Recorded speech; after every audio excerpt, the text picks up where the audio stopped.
doing that this week then? Okay, let's do that. Yeah.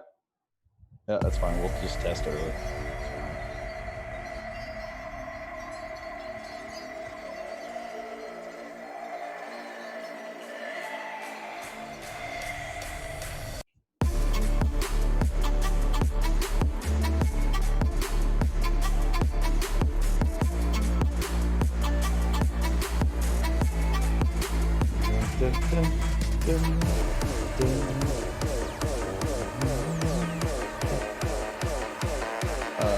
In Zoom? Or do you want me to mute myself? Because if I mute myself... Oops. Can you... No, I do, but I wanted to test doing audio. I wanted to do a quick test to see if so I mute Zoom, but I leave the audio on my Discord.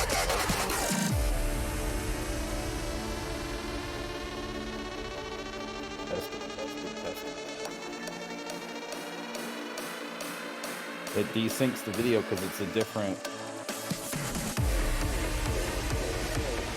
at least that way, yeah.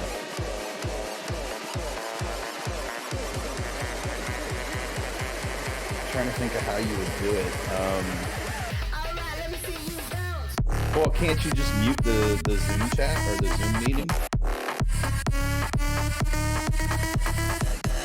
As long as the audio is reasonably close, it shouldn't be too bad. My only concern is if it starts on Discord or on Zoom, because I just muted myself on Zoom. I'm muted. You can mute.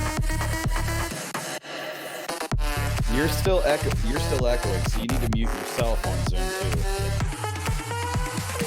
Yeah, see now we're using Discord for audio and we're using Zoom for video, which is fine.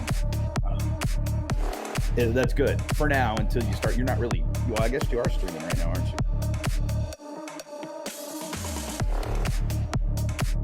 So then, yeah, I mean, this is fine. Well, like I said, we're still in kind of testing phases to see how this works out, but ideally this is kind of, this is what we want to do long term. I love that people can hear us.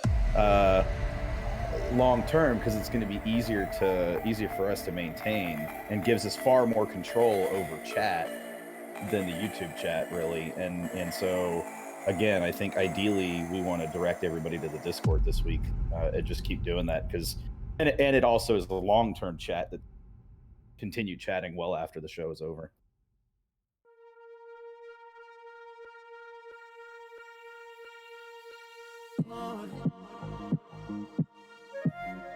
I know, we're aware, Thomas. Thank you, though. We're aware. We were testing some stuff. Speaking of, I'm muting.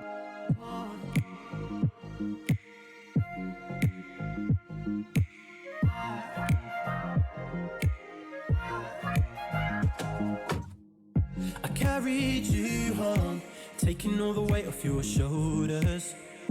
Now we're all gone, falling into 1 year older.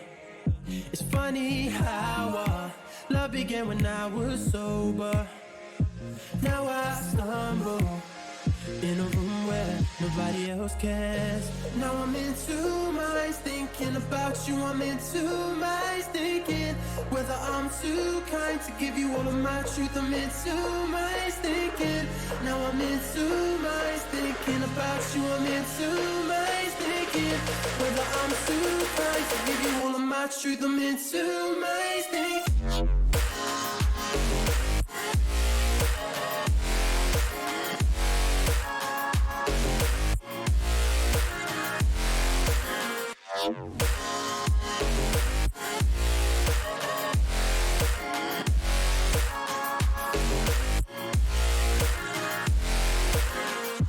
We've been knocked down way too many times, and now my tries deja vu round, spinning me into another lost time.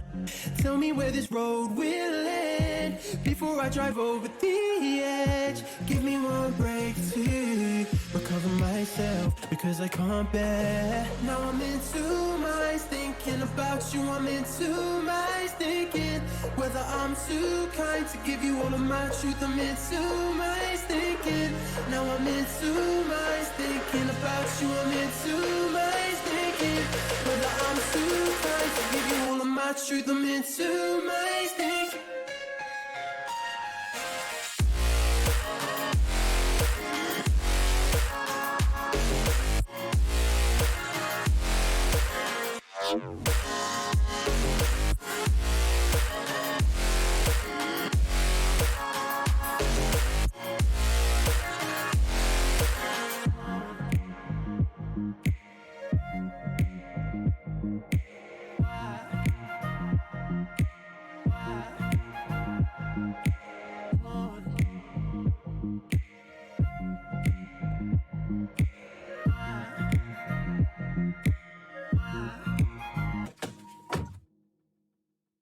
A real clockwork soldier.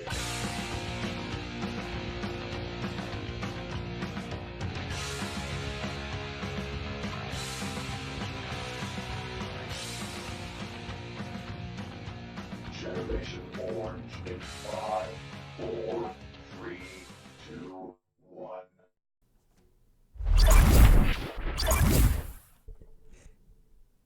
Hello, everybody, and welcome to another episode of Generation Orange. My name is Edson Ochoa, and accompanying me today is my good old friend and co-host, Sean Ringrose. Sean, how are you doing? I am fantastic. It's been 2 weeks. Feels like longer.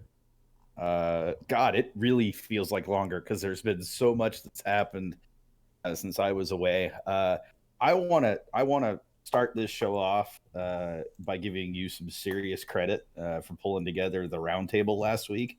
I'm sad I had to miss out on it, but I'm really excited that you were able to get that pulled together with Jesus, Laura, and Derek. That was incredible. I haven't gotten to watch all of it. Work has been kind of chaotic, crazy half, but man, kudos and good job and everything else. No, thank you. No, but thank Jesus for offering up that idea to do that, and it was a really great episode. I hope you all really enjoyed it because it was a lot of fun. It was a lot of good discussion, not only between the panel but also in the chat. I think chat was the most active I have seen it, for a while. And the fact that kind of warmed my heart is that we saw different points of view in the chat, and everybody kept it civil, which is really good, and I really appreciate that. For sure. And guys, if you're tuned in right now, if you're watching live, do us a favor, like the video, share the video, subscribe to the channel. You know the routine. This is not your first rodeo. This is not your first rodeo. It helps us a lot. I'm sure those of you that are in the YouTube chat have noted that I've posted a link, and thank you, Edson, for putting it in an actual URL link format to our Discord server. We are going to be utilizing this more and more as we go forward. There's some really cool integrations we can do between the video and Discord and some stuff like that, or I should say stream and Discord. That'll just take it beyond what we could do with the YouTube chat even. So definitely like and share and subscribe, but also do us a favor and hop in that Discord chat. If you guys want to chat tonight, we'll be in there. I'm definitely watching it, as you guys have noticed. And just say hi and share your thoughts. Also, if you want to call in tonight, we're not using the phone number. As you'll notice, there's no phone number at the top of the stream. Thank you, Edson, for taking that phone number down. Instead, we're going to use the Discord voice chat. And so all you have to do is, if you want to call in tonight, notice the air quotes, but if you want to call in tonight, just join the waiting room voice channel in Discord. And then when we're ready to pull you into the on-air channel, which is the live hot mic channel is what I'm going to call it, then we'll pull you in and you'll be live on the air. So I know there are a lot of opinions out there right now. And I think that's putting it mildly. I think Edson would agree with that. I think that's like the understatement of the century. And so we want to as always, we want to be a platform to give you guys a voice, to give you guys an opportunity to share your opinions. We know that you have other options for sharing your opinions, vocally. Where all my negative Nancy's at? Come, my brethren. We know you have other options, but we also know that sometimes that those are limited to the amount of time that you're able to kind of really share your opinions. And frankly, as much as you guys chat in chat, we know that your opinions are far more than 30 seconds to a minute. So we want to give you the opportunity to express your full feelings, but we do ask that you keep it civilized, respectful, and bear in mind, if you do get out of line, if we feel that you've stepped over a line, we hold the right to tell you to shove off. So just be forewarned. But we take all opinions, and we are open to all opinions, even those that are of the camp of Brenner out, De La Hoya out. Obviously, the Wilmer out ones have already gotten their wish. But even those that are they want Kyoto out, or Elise out, or Morrow out, or whoever it is, they want them gone. We respect Hashtag your Sean opinion. out. Hashtag Edson out. Hashtag blame Edson every week. But well. we are open to whatever you guys have opinion wise. But just bear in mind, we do keep things, on the level. And if your opinion gets out of hand, and by that, our one and hard fast rule is be respectful. And that extends to everything and everyone. Be respectful. If it gets out of hand, we will take matters into our own hands, since we have that power now to do as we need to do. So, I think that's enough of an introduction. So let's dive into. So Santos wants to know, and Edson, you and I probably need to discuss how to handle this, but he wants to know what those who can't make good use of Discord's voice chat, such as those who use mobile devices with poor mics, what can they do? I don't think we have an answer for that right now, Santos, but we will work on figuring something out. I don't know what that's going to be.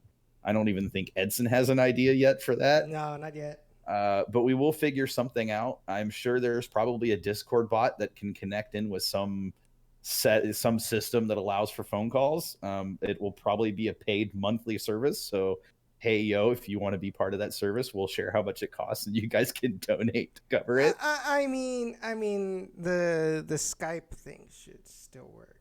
I mean, and I do pay monthly for that. Well, but will I be able to hear it? Is the That's going to be an issue, yes. Yeah, so we'll have to, there's going to be some trial and error. Again, this is our second week doing this. First week using Discord for voice. Yeah, because it's connected to the thing, and it works as a mic. So the computer picks it up as part of the microphone. Gotcha. Because the phone's connected to the soundboard. So what we're saying, Santos, in short, is if there's a time, let's say, I don't know, 8:30ish, maybe 8:15ish, that you'd like to call in, Edson will turn on the phone, so you can be our kind of guinea pig for using the phone with Discord and Zoom simultaneously. Man, we are getting super high tech, Edson, juggling a lot of different programs at once. That's always scary. But if you want to be our guinea pig, we're more than happy to let you do that. As always, like I said, we're going to give you next thing you know, we're going to have our own radio station. Seems legit. I mean, no comment. Okay, so Jerson. Let's see. No comment. It is what time is it, Edson? I can't. The one thing I don't have on my computer up in the background. It's time for us to go. Thank you guys for another great episode. We'll see you on the next one. That reminds me. I don't know why leaving or closing the show reminds me, but tonight we have a super special guest coming on at 7:30.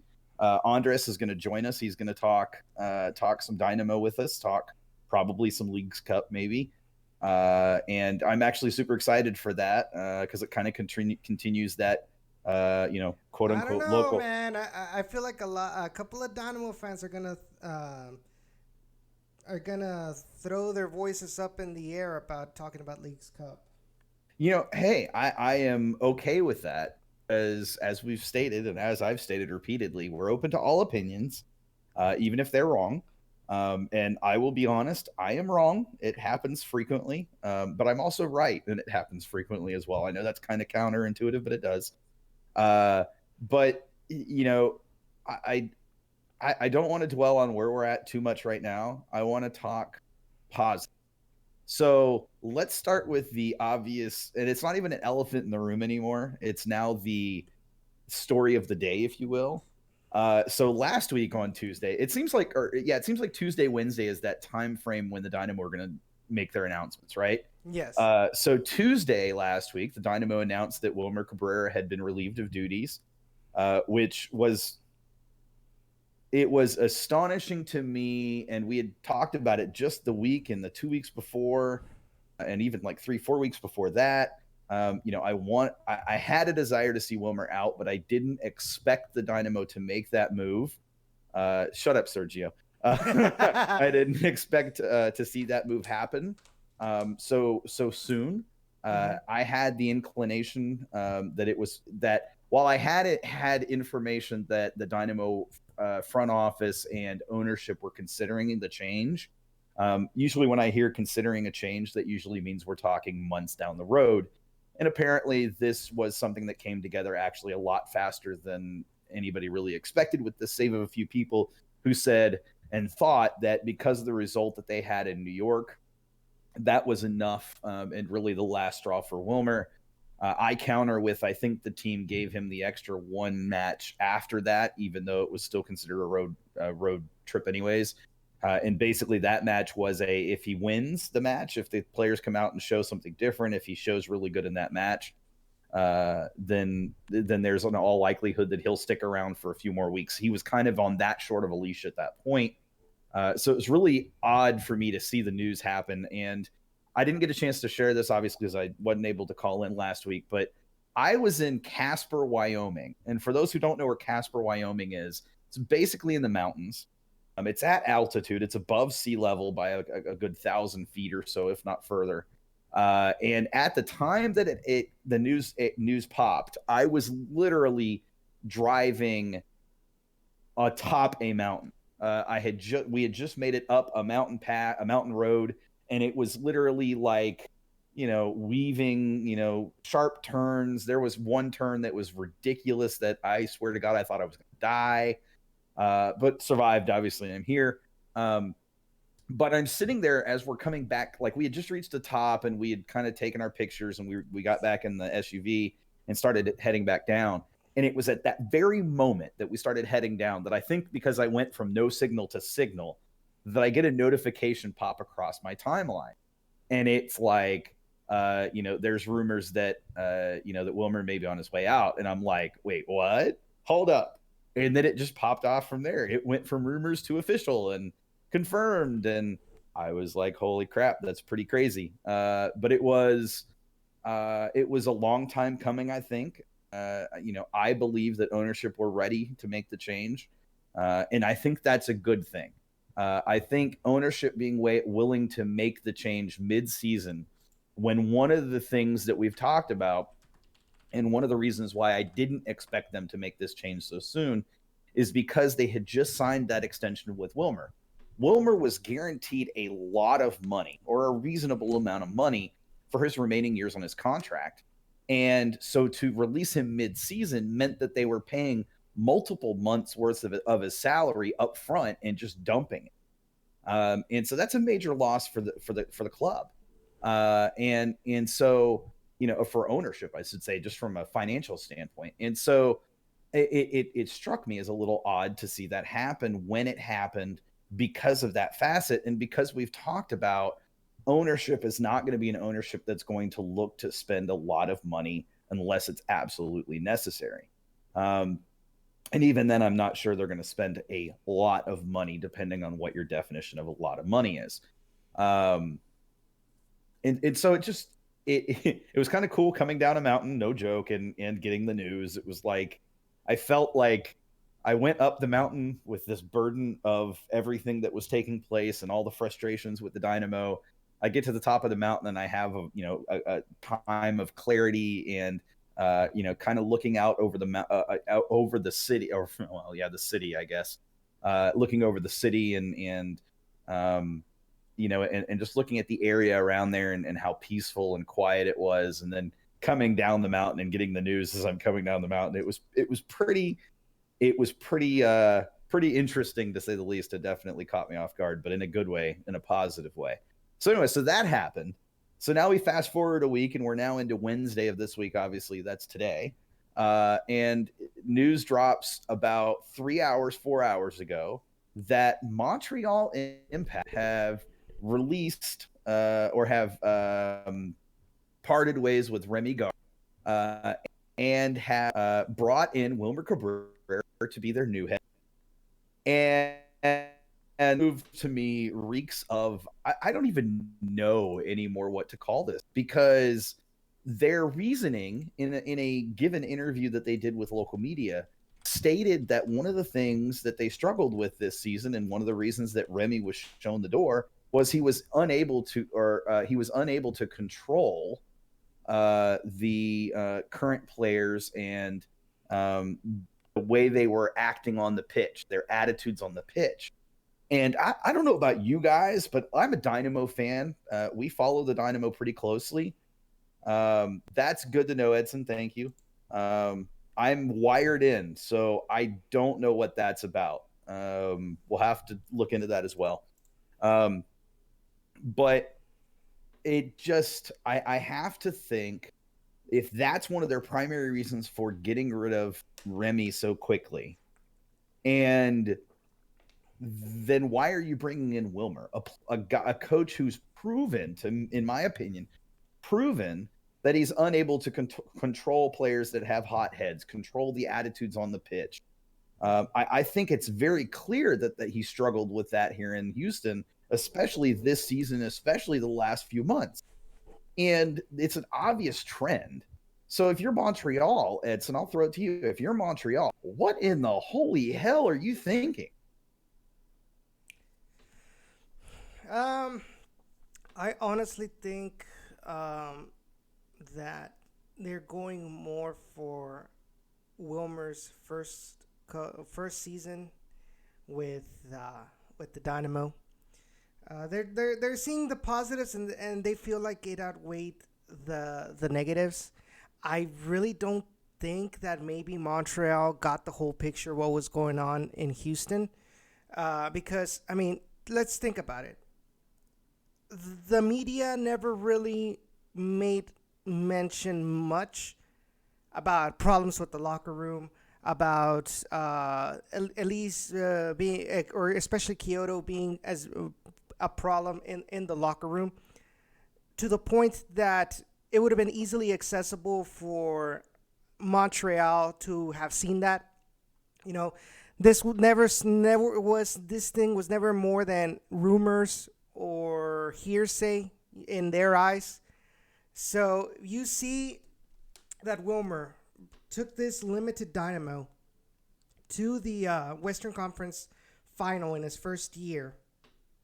And didn't do so well recently, which I still don't understand how that wasn't a red flag on Wilmer.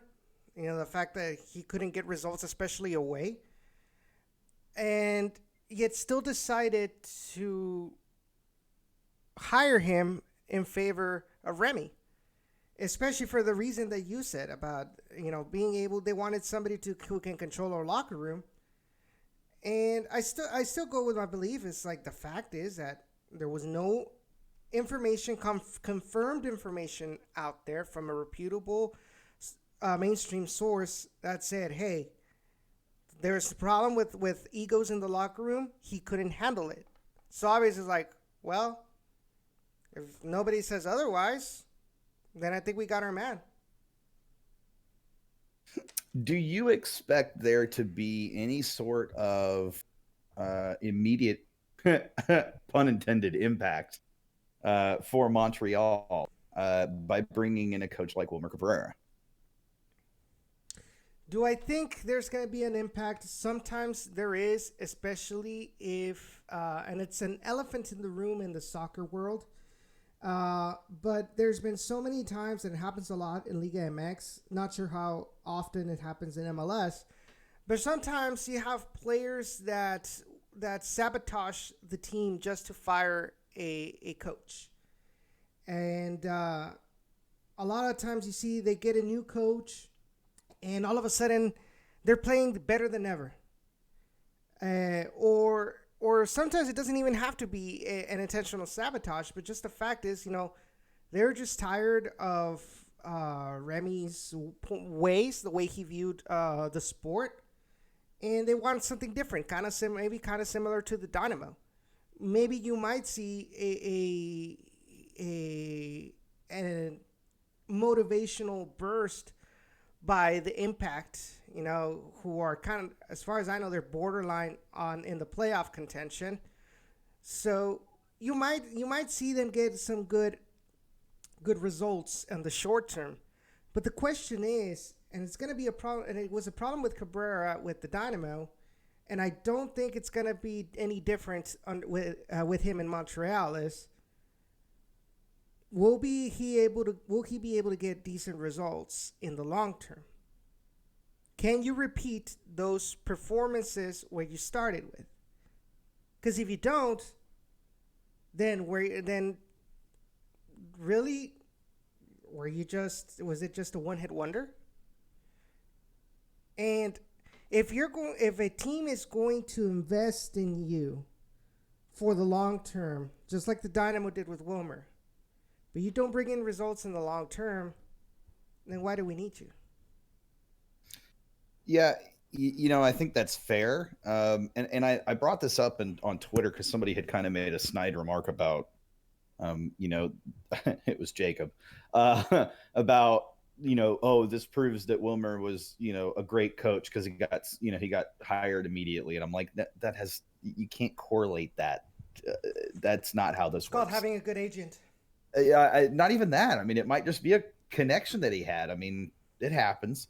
But this will prove whatever happens with the rest of Montreal's season, whatever happens with the Dynamo in the next year and a half, this is going to prove, I think, over the long term, especially, like I said, the next kind of half year, however long it is, whether this team struggled because of Wilmer or if it struggled in spite of Wilmer. And what I mean by that is, was Wilmer's coaching good enough and the players just ignored it? Or was it that there was kind of this thing that Wilmer just, we've talked about it. We felt like Wilmer tactically just didn't react to what was happening. He had a very rigid approach to matches, and he was not comfortable shifting away from that. There were a few occasions, but they were rare and far between, in my opinion, and too far between to actually see a real change in terms of how the team played. I think we saw it with Davey that there was a little bit of a shift. Sure, they played kind of their favored 4-2-3-1, but by the end of the match, they were playing almost a 4-4-2. And the moment Christian Ramirez came on the pitch, that entire match changed, flipped on its head. And a lot of that comes from the fact that Christian Ramirez creates a situation for defenses with Morrow on the pitch where they can't just double up on Morrow. You don't have just that tip of the spear at the very top. Now you've got to deal with two players coming at you from different angles, different spots on the pitch, and it gives Morrow the freedom and flexibility to move and play off of Christian and vice versa. And we saw it. Morrow found himself in two great positions on both of those goals and made the most of both of them. And it's stuff we saw very early on in the season with Memo and his ability to make those runs in the box. And if the whole team can begin to kind of figure that out, and they can do it with multiple formations, this team can be a whole lot better, in my opinion, than even what they showed early in the season. Because now, instead of being rigid because our best formation is the 4-4-3, that's where we have the best player capabilities. Instead of having to stick with just a 4-4-3 and only having a specific attacking method. The 4-3-3? Is that what you said? 4-3-3. I said 4-3-3. Did you not hear me say? You said 4-4-3. Oh, 4-4-3? Well, I mean, they kind of Sean's out here inventing formations. I mean, hey, look, if I can invent a 4-4-3 and get it passed by MLS, then I deserve all of the money. Just saying. But the 4-3-3, thank you. if we can do a 4-4-2, if we can do a 4-2-3-1 in conjunction with that 4-3-3, if we can learn how to play even with a three-back system, just flex through these different formations. Teams can't key in on specific players anymore. Teams can't key in on specific places on the pitch that they need to focus on. Defenders now have to be, they're kept honest. We talked about this early on in the season on the show, that one of the things that made Memo so good early on in the season was because of the runs he was making, it was going to force defenders to stay honest to him and not cheat off him and start playing more towards and covering, doubling up on Morrow and Elise. And what happened? That's what we saw through that first couple of months of the season. And then as Morrow got injured and as we shifted back to Kyoto, and no offense to either of them, but as that play kind of shifted towards their direction more frequently, we found out that now they were able to teams were able to play off Kyoto more or off Memo more and play over towards Elise and play over towards Morrow more. And when they shift that defense that way, that left side, unless Elise was over there, was just a complete and utter trash heap. And then I struggled with this because it was the one time where Tommy Mack actually looked good. Tommy Mack coming on that pitch on Saturday, this was a man reborn. This was the best he's played since he's been in Orange. And it was amazing. It was like this player was suddenly unlocked, and it was a player that was supposedly brought in because Wilmer wanted him. And here is Davy Arnaud in one match showing what the potential of Tommy Mack is, showing why I was so hyped on Tommy Mack to begin with. And so I struggle with the notion, I'm going to come back to it because 4-2-2-2, that's an actual formation. But I struggle with those people that say there's not enough talent in our depth. If Tommy Mack can reinvent himself overnight in a half as a sub, then it shows me that there's talent in our depth and Wilmer was not able to tap into it. Now I need to see it from more players. I need to see it from Marlon Hairston. I need to see it from B. Sama. I need to see it from Juan David Cabezas. I need to see it from Kevin Garcia. I don't expect Kevin Garcia to be here much longer. We'll talk about that when Andres comes Sam on. Junqua. We're not going to talk about Sam Junqua either. He's not ready. Yeah, true. And Eric, you get the point, guys. Eric Bird.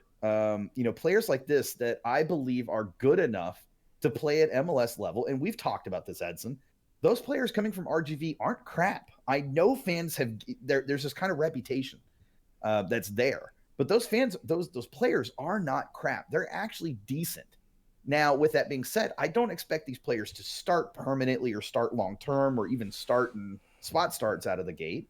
But if we have a coach that's capable of finding a place to play them where they're comfortable, Michael Salazar was not comfortable in his stint with the Dynamo. If we can find places to play them and a coach that can unlock their potential in those positions, then the depth we have is plenty talented enough. And I believe they proved it on Saturday. Now, granted, that came with the caveat of having Christian Ramirez come on and change the game. Sure. But Tommy Mack still got involved. Tommy Mack still made connecting passes. He still struggled at times. Some of those passes went awry, but he showed us what that potential is. He showed us why I was so high on him when he came to the team, because he has that potential. He has that capability. Sure, he's kind of getting to that point where soon he's going to be in the twilight of his career, but on the other side of it, he's also still pretty dang good, and he showed it.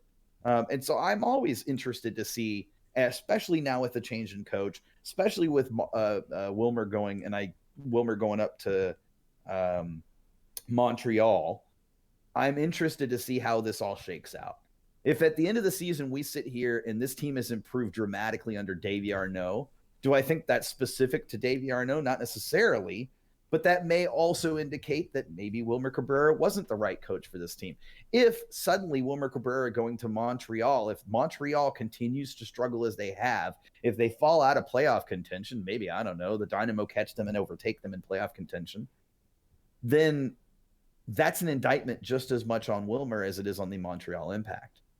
And so it's too early to say, it's too early to tell, but the difference of Christian Ramirez coming on the pitch, the difference in Tommy Mack coming on the pitch, The difference in the team in that second half, late in the match, pushing for that goal, coming close a couple of times, but pushing for that goal, it was like a totally different team. And I even said to Sergio and Jeff, sitting in the suites, because I got to sit in the suites, it was pretty nice. Sitting in the suites, I said to them, before the match even began, I said, I would be happy if, okay, maybe we're down at halftime, but the team comes out at half and shows that heart and that determination and that drive to at least level the game. I'm okay with that type of result. And sure enough, that's exactly what we got. Do I think the Dynamo still could have been better than they were? Absolutely. But it was also Davy Arnaud's first match as coach. It was also Christian Ramirez's second match with the team. It's going to take time, but I think we're starting to see improvements in the right places. And it's only one match in with Davy Arnaud. I don't know what this guy is capable of, but I'm interested. I want to see more, because that was definitely the Dynamo I know and love, not the Dynamo I've seen the last few months. And that makes me happy. Enough of my rant, enough of my good stuff. I think it's time, Edson, to bring on the one and the only Foxtrot. Andres, are you there? Yes. Andres, welcome to the show, Yes! sir. Welcome to the show. All right. Edson, I was going to let you ask a question first. All right. Oh, okay. Well, that All caught right. me off guard. All right, Andres. So my first question to you is, and I just blanked out. It's okay. So, Andres, Sean, you do the honors. So, Andres, I want to know. There are rumors going around that you have to wear some sort of protection for your foxhole. What's this all about? I'm kidding. We don't need to go there. I had to say it because it's been out there. But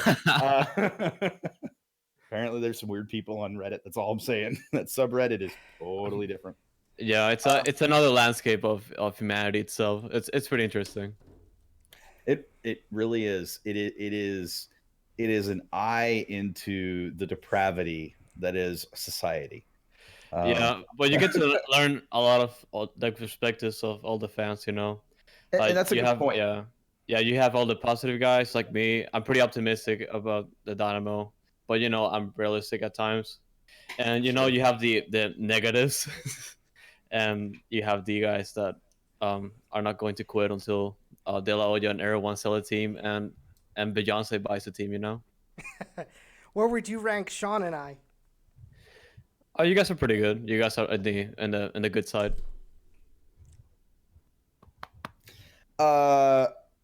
Appreciate that. Actually, that was nice. That was me giving.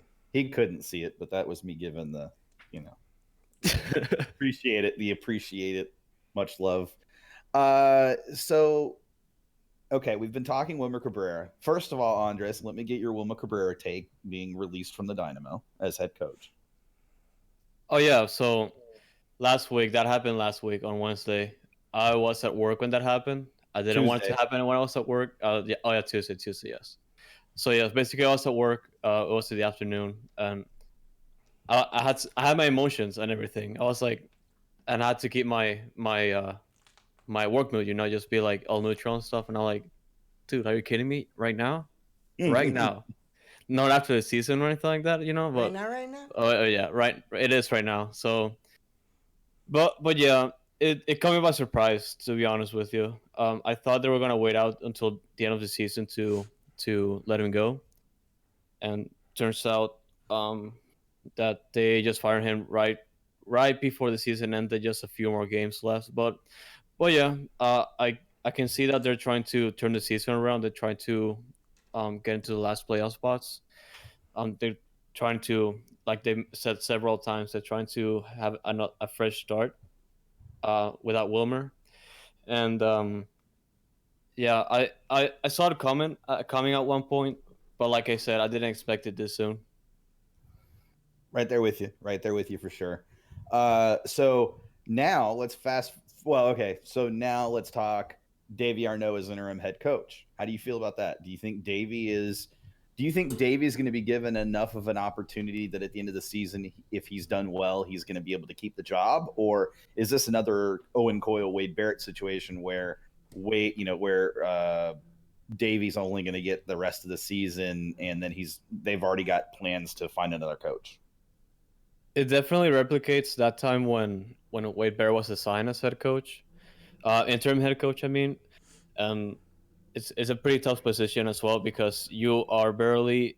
I'm looking at the standings right now, and you need points basically to go back to 7th because you're right above you is FC Dallas with 6 more points than you, and at this point you need wins, while your schedule is literally hell right now, and it could well be another Wade Bear position where he could be set up to fail, but at the same time, um, you're giving new confidence to this team for the players on the staff to hopefully um, perform way better and um, basically just put all the negative results behind them. Kind of like what happened when Wilma Cabrera came in, when basically everyone just started playing like we haven't seen anything like before. Instead of I don't know if you don't remember when Ochoa was here as well as Dominic Kinnear in this last few years, where they were afraid of basically just pushing the ball forward. They were just like doing crosses left and right just to see what sticks. When Cabrera came in, that all changed. They weren't afraid of running the ball through. They weren't afraid of basically creating plays for the most part. They weren't afraid of scoring those goals. And unfortunately, in this year, that didn't happen as much. Obviously, because the league at this point figured out Wilmer Cabrera at this stage, and Will Cabrera didn't do as much to change his tactics and basically just set up the team to fail.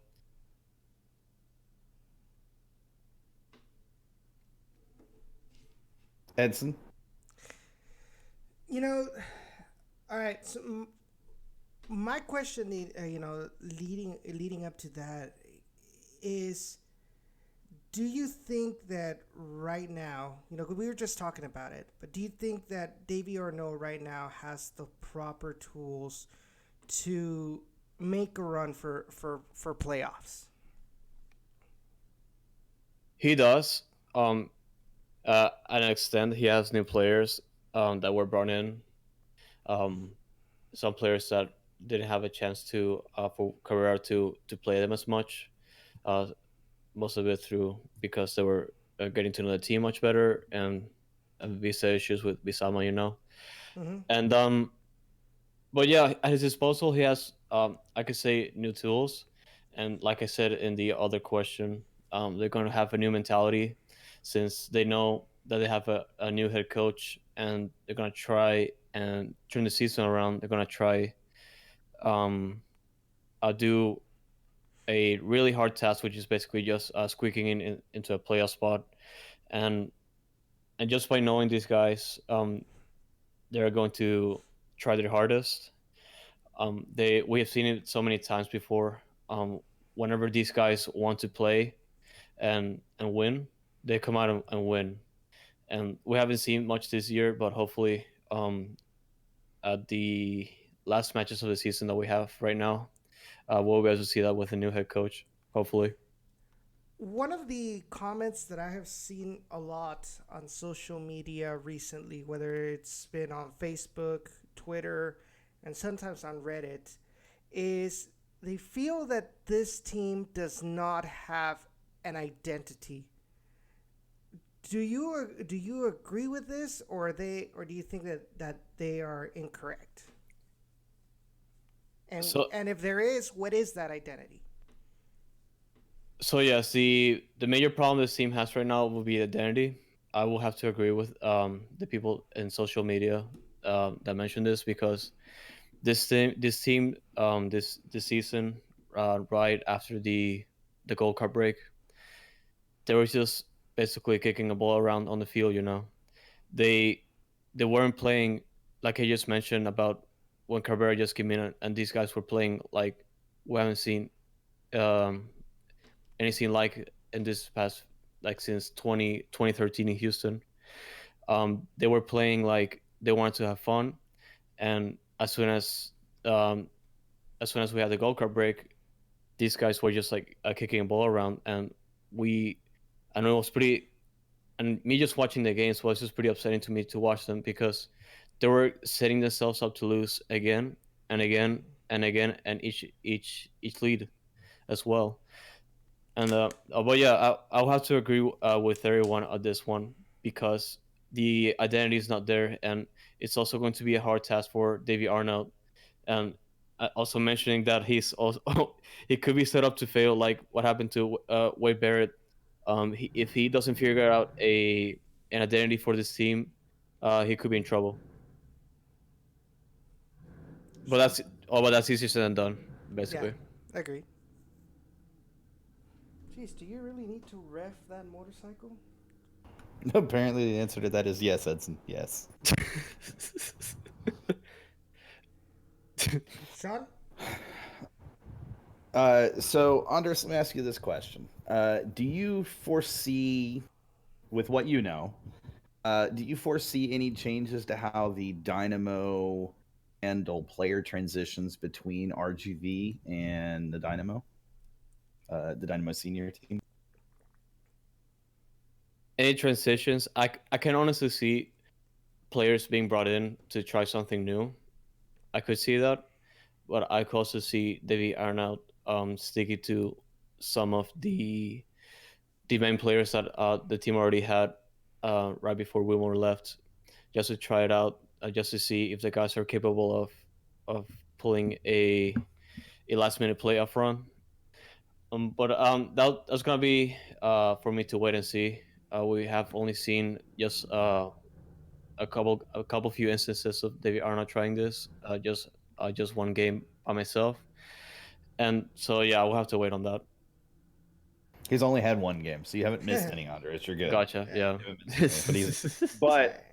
But I think really, and I kind of said the same thing, that it's kind of hard to judge Davey at this point, and even okay, was it players, was it Wilmer, was it something else? Can't really judge those things until there's kind of time to let things settle and really see, is there an actual change, is there an actual difference? My personal hope, is that we'll see some players when they're sent down to RGV, either for playing time or to get fitness or coming back from recovery from injury. If they're sent down, they'll stay down for a little longer to actually give them time to really kind of get back into the flow of things, as opposed to these kind of, you just go for a single match and you're right back. Because it's just, I don't know how you feel, but that's always been a struggle for me when watching kind of that relationship, because even with minor league baseball or minor league hockey, if a player's sent down, he's going to spend at least a week or two there. Can we get a direct line over to Davy Arnaud, please? I have a feeling, Edson, that Davy Arnaud knows this. I have a feeling that this is not something that he's unaware of. But I guess we will wait and see for sure. But I was just curious, Andres, how do you feel about that? Is that something that you think is an issue that hopefully gets addressed, or do you think that it's not really an issue and how they're handling it is probably fine? It's not really much of an issue, but it will be a pretty good tool to have, a pretty good connection to RGV, because you'll know that you'll have all these players at your disposal that you can use at any time, which is, like I said, will be a pretty great tool for the team.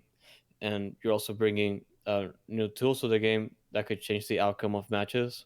Maybe like score some pretty good goals, make some good passes, defend very well. Wouldn't know that, and it's pretty tough to tell because you have to basically keep track of all the players going down and how they're performing on a weekly basis, which is pretty tough. But yeah, it will be a pretty good tool to have a pretty solid connection to RGV. What do you think, okay, Andres? If let me Rewind. If you want to label the remainder of this season as a success, what do you think that the team has to show, has to accomplish? What do you think Davey has to accomplish with this team to show success, to label the rest of the season as a success? Success basically is going to come down to winning almost every game, if not be undefeated in a good amount of games. Because, like I said, you're in basically a, if they don't qualify for playoffs, at least it's going to be, if they don't qualify for playoffs, it's going to be a failure, of course. But if we see that the guys attempted something else that Wimmer would have not done, will be pretty much good for me, only because Davy Arnold was just dropped in there and just basically said, you know what, hey, you have a handful of games left in the schedule. You have to win all of your games. If not, we're not making it to playoffs, and the season is over. And it comes back to, like I said about Wade Barrett. We could be setting him up for that, and unless he doesn't perform very well, he could very well be gone this offseason. But I'm just hoping that the team brings something else to the table that we haven't seen with Cabrera. Edson, you have any other questions for him? Yeah. So both Alejandro Fuenmayor and Ronaldo Peña have been here for a while. Based on what you had seen, what you have seen from them, are they the future of this club, or what do they need, or what else needs to happen for them to be the future of the club? So for Mayor compared to Peña at this stage, will be the closest thing to our future right now.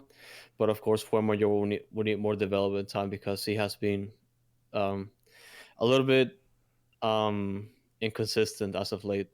And as of Peña, it's been pretty unfortunate that we haven't seen much playing time for him.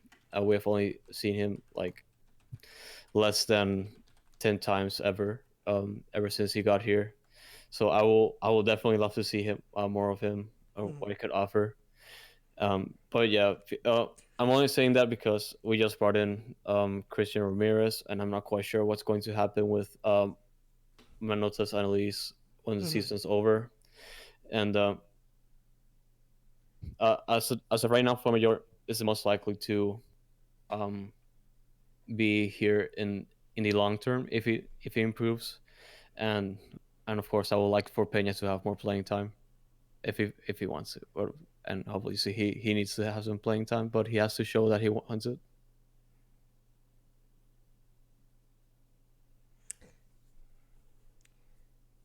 I think that's fair. Yeah. I want to get your thoughts on this. How viable is the pipeline? Is the Dynamo pipeline for you? From the straight from the academy, or just from straight from the academy, the whole pipeline. Is it on its way for it to go through some synchrony, or is everything going to continue to be disjointed? It's still going to be disjointed, only because we just made the most major changes just last year, and basically we're not going to see the product of all that time spent and all those resources spent on the academy, as well as these staff changes, up until just a few years down the line. It's still inconsistent, but we're not going to be like a Red Bulls or FC Dallas Academy anytime soon. It's going to take time. No más preguntas, señor juez. I actually understood that. No more questions. See, I caught it. You should be proud of me. I am. So one last question.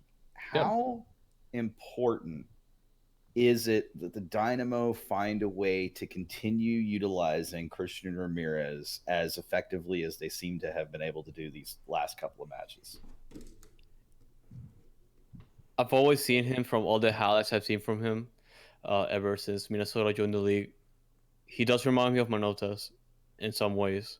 He's not exactly like Manotas, but for me he's like the closest American that could get to Manotas at this point. You could say like maybe Josie or the Hawaiian dude. I keep forgetting his name, but still, like he's the closest. The Hawaiian dude. How Yes. dare you? The I Hawaiian forgot his dude. name. Sorry. It I'm happens. trying to think of who you're talking about. Brian or not Brian. Bobby. No, it's not Bobby. Bobby Wood. Who are you- Bobby Wood. That's what Is I'm it Bobby saying. Wood? Okay. Yes. Bobby yes. Wood, okay. It's Bobby Wood. It's a Well- generic name. It's a generic name. We'll give you credit for that one. Okay. Okay.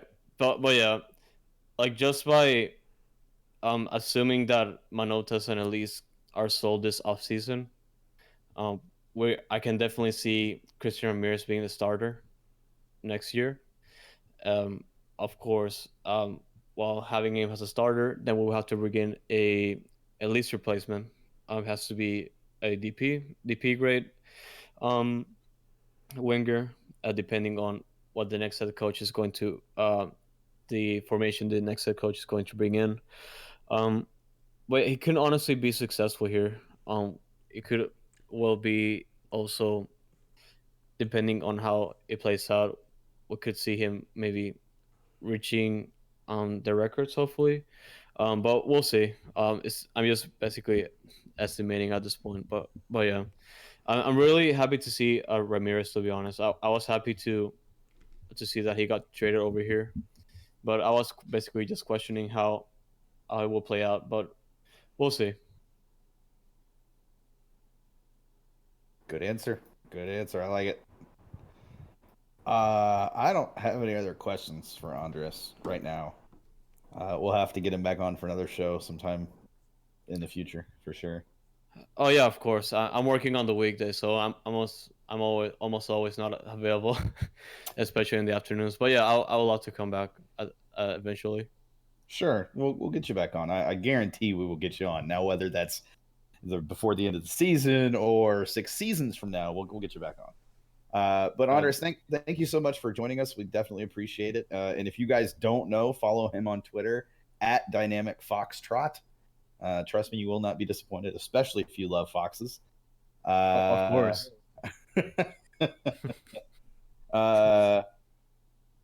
Thank you, Andres. That's all I got to say. Thank you guys so much. And like I said, I'll hope to see to speak with you guys again at this beautiful show. Of course. Sure. Thanks, Andres. We appreciate it, man. All right. Yeah, go Dynamo. Go Dynamo. All the time. Woo! Shout! I'm It's waiting for you, Sean. a little awkward. Waiting for me?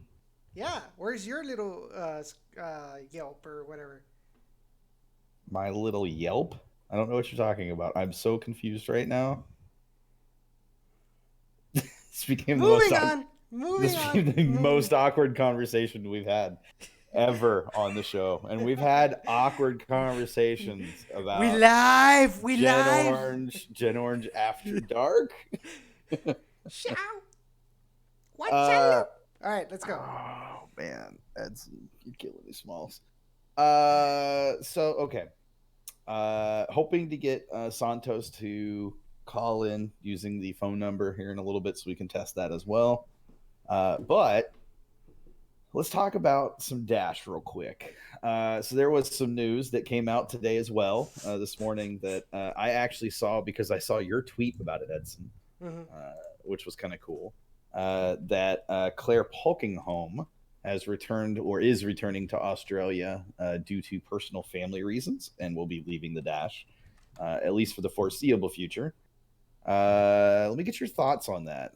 The Dash are done and dusted, out of playoff contention as far as I recall.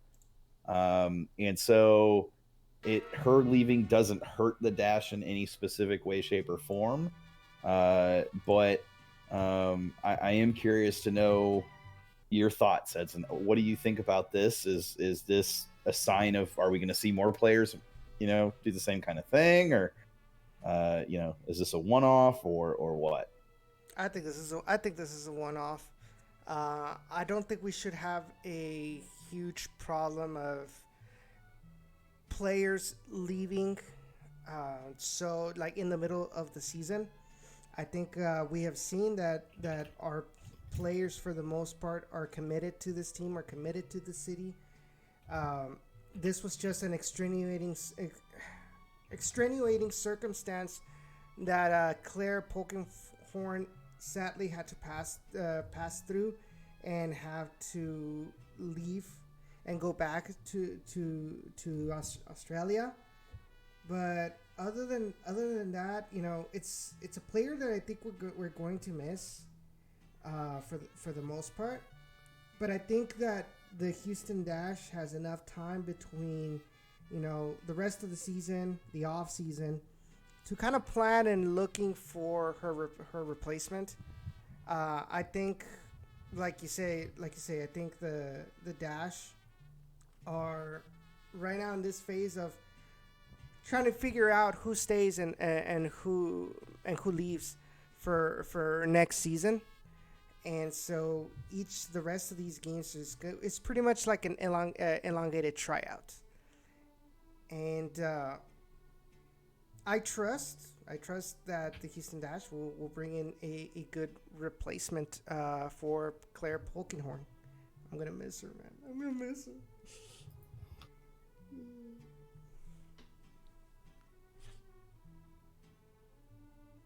You're muted. I agree with you. Yeah, I realized it. You saw me look down and go, crap.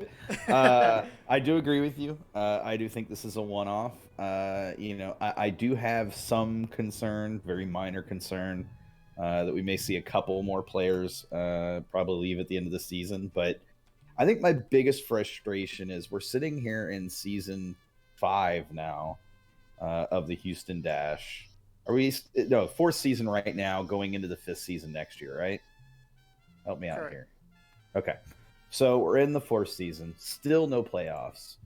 And just like last season, just like the season before, we're kind of on that cusp, right at the, a player away or a couple of, plays away, a couple of matches away type thing, and just can't seem to figure it out. And so I'm wondering, and this is specific to the Dash, do you think this team suffers from not having big name players right now? Or are you of the camp that says there's enough talent, but due to injuries, due to just how things shook out and slumps at the wrong time, that this team just wasn't as good as they could have been throughout the season? I mean, I don't know, man. I mean, we've got really good players, but I feel like maybe James Clarkson wasn't the correct decision as a coach.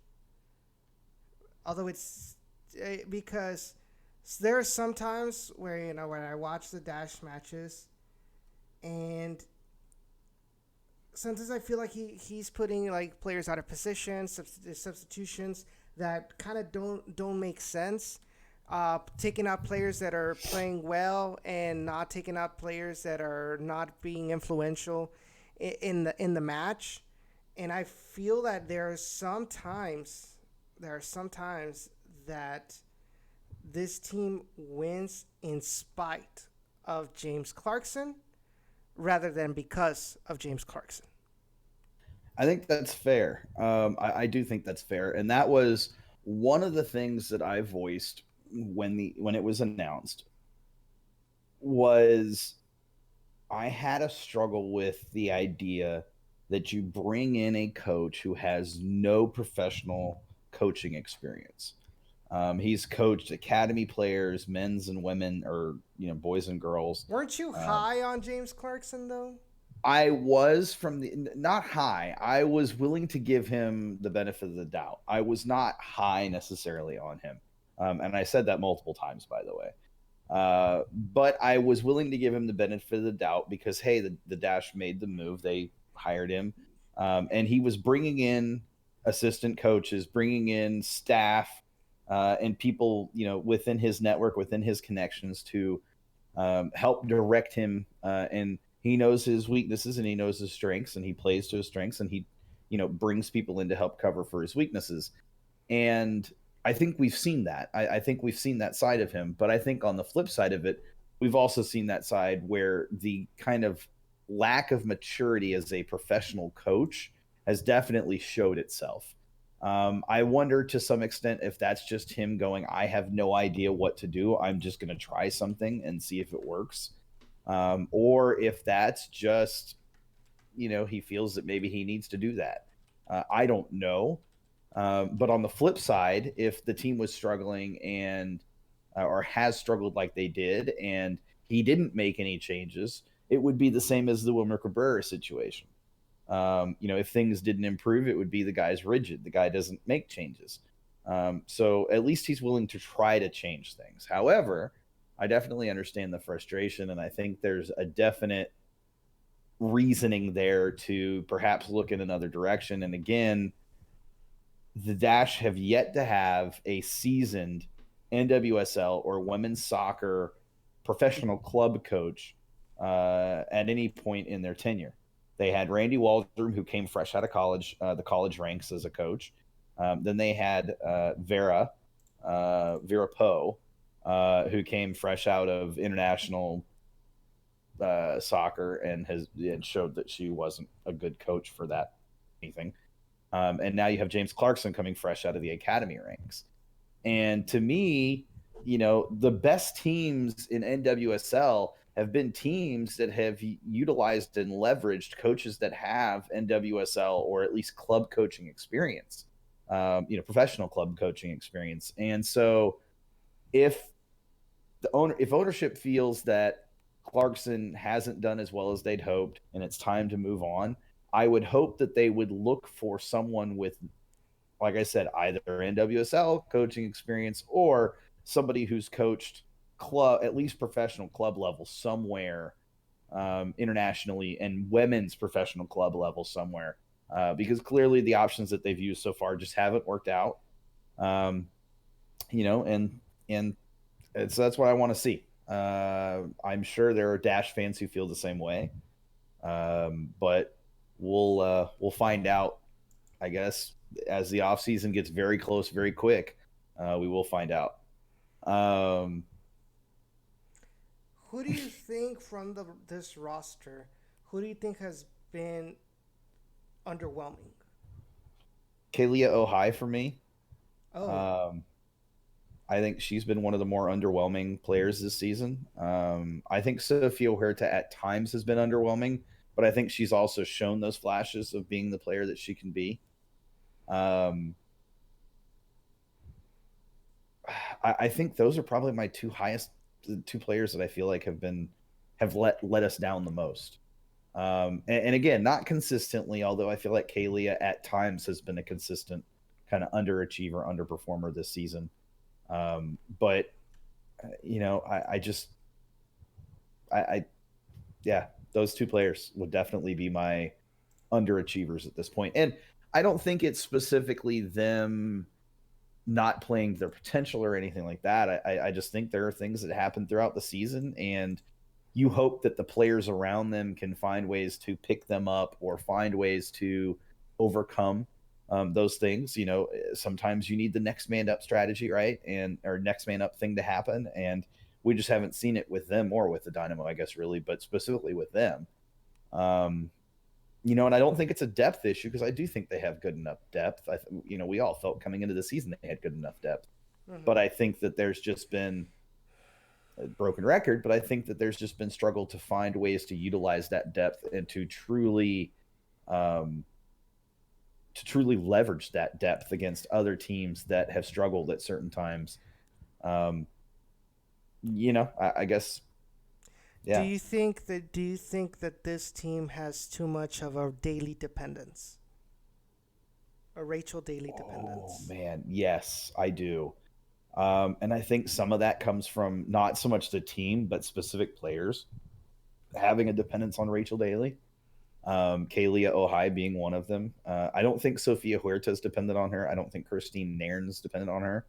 But I think that Kalia Ohai has become dependent on her I don't think Kaylee Ohai was the same player when Rachel Daly was out of the lineup for the World Cup.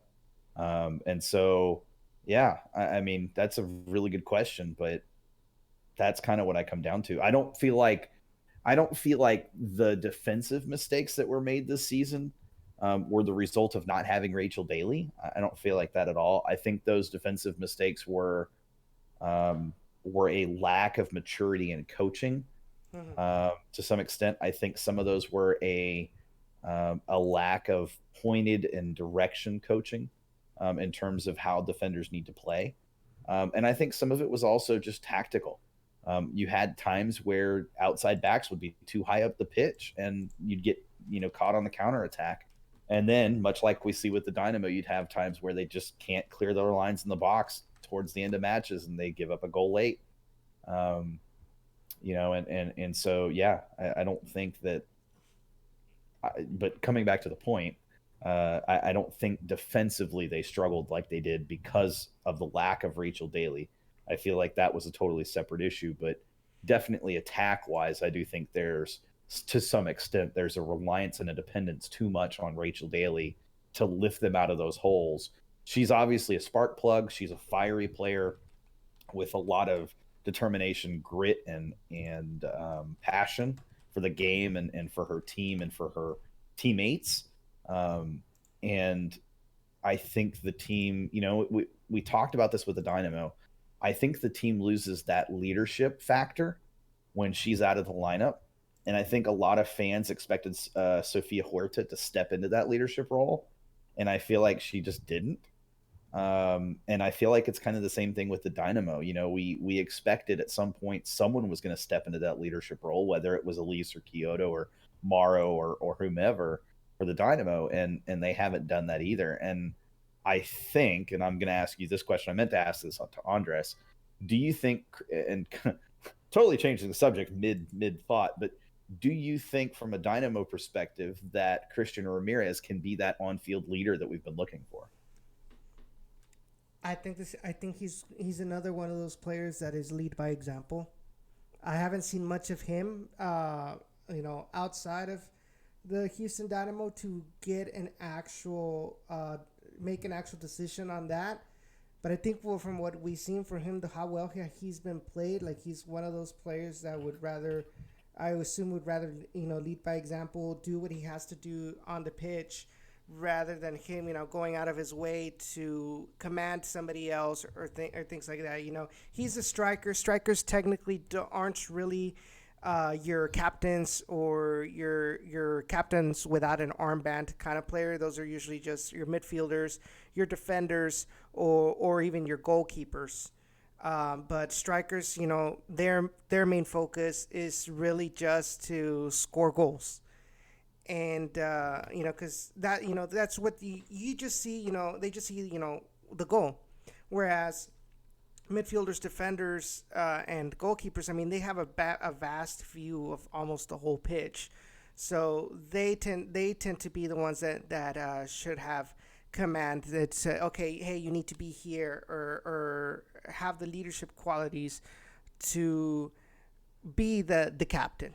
So I don't see, pending further review, but I don't see Christian Ramirez as being a leader in the true sense of the word. Okay. Yeah, everybody's entitled to their opinion. I guess we'll see. We'll find out. I was just curious. So back to the dash. So to me, and I got another question for you right now regarding the dash, but I want to kind of answer the other question about who's been underwhelming, and I do have to agree, and I know Sergio is going to be mad at me, but to me, most underwhelming will be Sofia Huerta. I think the times that she has been playing, she has been getting a decent amount of minutes. I mean, look, exactly, because I was looking at Ari Romero, who I think only had like 600 and some minutes this year with the dash. But I think to me that bless you, running out of bless yous. I think that that she That's is she has been underwhelming performance wise from what we have seen her with the Chicago Red Stars, and bless you. Keep going. You're doing great.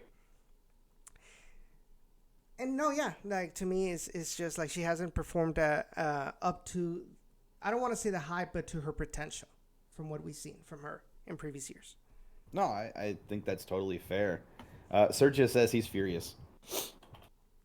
Well, I mean, you better do something. You better tell your girlfriend something, bro. Better Yeah, light that fire. you should. So yeah. So Oh, and go then ahead, Edson. and my other question to you is, from this current roster, who would you pick to build around from for next season? For next season, Yes. I think for me that's a really simple question. I don't think there's any question whatsoever who you build around with this team, and that's Rachel Daly. And I don't think you can disagree with that at all. Of course not. Of course not. I think she should be the franchise, the face of the franchise. So if there are your top 3 players that you want to build your franchise around moving forward in the next year, I've given you one with Rachel Daly. Give me your other 2 that you feel are ones that you want to move forward with long term. Sophie Schmidt Okay. and Amber Brooks. Okay. And maybe I can replace Sophie Schmidt with Jane Campbell. I think Rachel Daly and Jane Campbell should actually be the top 2. Okay. So my 3 are Nichelle Prince, Rachel Daly, obviously, and without a doubt, my 3rd has to be Jane Campbell. She has come up clutch repeatedly. And look, I like Sofia Huerta. I think she can be a very, very good player, but I think we're at a situation where we've seen that she's not the long-term leader that the team needs. Now, with that said, the team has assets, players that they can trade to create opportunities to bring in players that maybe can be that leader on the pitch. They don't have to necessarily be U.S. Women's National Team players either. They can be like a Rachel Daly, a player that plays for a different international team, a player that maybe doesn't even play for a different international team, but somebody who's going to light that fire, somebody who's going to ignite that passionate response when the team needs it. And you know, I think Jane Campbell is kind of a soft-spoken, quiet leader on the pitch. And I think Rachel's that kind of more of a vocal, fiery leader on the pitch. And as much as I enjoy watching Amber Brooks play, she's also 28, so she's reaching that, you know, pinnacle of her career where very soon she's going to begin that decline. I say that, and if I run into her and she says anything about this show, I may cry because she could kick my ass. She is rough and tumble as they come. You know, but I think here's the thing. Like you said, you made that comment jokingly, but you know, if that does ever happen, it kind of looks worse on the player. You know, one of the things I remember, kind of, you know, one of the players that I talked to a lot from the tours, you know, he made that comment, you know, about us down in the valley. Is like, you know, if you guys are mentioning something about, or you know, constructive criticism or saying about our game, you know, it's up to us to man up and understand that you guys are doing it for our good, and take it well. And if you know, if we don't, then it's on us, you know, and it looks bad on us. But yeah, so you know, looking at the comments, Jake says his 3 are Rachel Daly, Haley Hansen, and Amber Brooks. I will say Haley Hansen has surprised me. I did not expect her to be as good as she's been. However, if we're only taking 3 specific players, she just doesn't make my top 3 for the team. And I've given you my reasons why. I think Nichelle overall has a higher ceiling than Haley does. Mhm. Although credit to Haley, she was just called up to the U23 team, so that's pretty cool. I feel old. You should. Uh, So I want to get your thoughts on this. Sorry, Sean, but You're good. Ray has a really good question. Do you think that the NWSL will be handled by USL or MLS someday and potentially have expansion? I'm muted. The answer is no. I don't think that because I think we see in the very near future, and we've talked about this, I think we see USL go to ProRail pretty soon. I think we see it in the next 5 to 10 years, which seems really soon, but the changes that are being made fit that completely. And that does not work with NWSL. That's not going to work with women's soccer right now. There's just not enough for them to do that. So I don't think it goes the way USL in terms of that.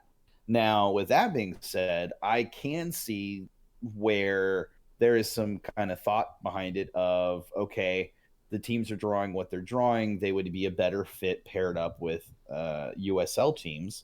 But I think on the flip side of that, USL teams don't have the infrastructure to keep the NWSL afloat. Correct. And right now, it's not the NWSL keeping themselves afloat. It's MLS teams keeping their teams afloat. And then you have the one-offs like a North Carolina that aren't connected to an MLS team, shown that they'll draw their fans. But to USL, Say that again. I'm sorry. that North Carolina, they're connected I with the think USL North team. Carolina is one of the next MLS teams we'll see. I think they're going to be one of those final two that Don Garber has put. There's two more spots essentially still available. I think they're going to make one of those final two. North Carolina. I can hear Harry crying all the way over here about that. I mean, He's here's still- the thing: he's still- North Carolina as a soccer town is a perfect MLS franchise opportunity. They've And I think- proven it. Go ahead. And I think the organization has done wonders, not only in the USL slash NASL first, but also, in NWSL with North Carolina Courage. I think they've shown that this organization has shown that it is possible to be successful in both men and women's soccer. Yeah, absolutely, 100%. And they clearly have ownership that understands what it takes. They clearly have an ownership that has brought in a front office on both levels that's capable of succeeding. And so, like I said, I just think it's ripe. It's the perfect place for an NWS or MLS franchise. And I think MLS would be foolish not to do one more East Coast team at this point. And frankly, North Carolina deserves it. They've done it right long enough that you got to give them the opportunity when you got an opportunity to give them. Although I don't think I've heard, information saying that they want to go to MLS. They do. There's no question about it.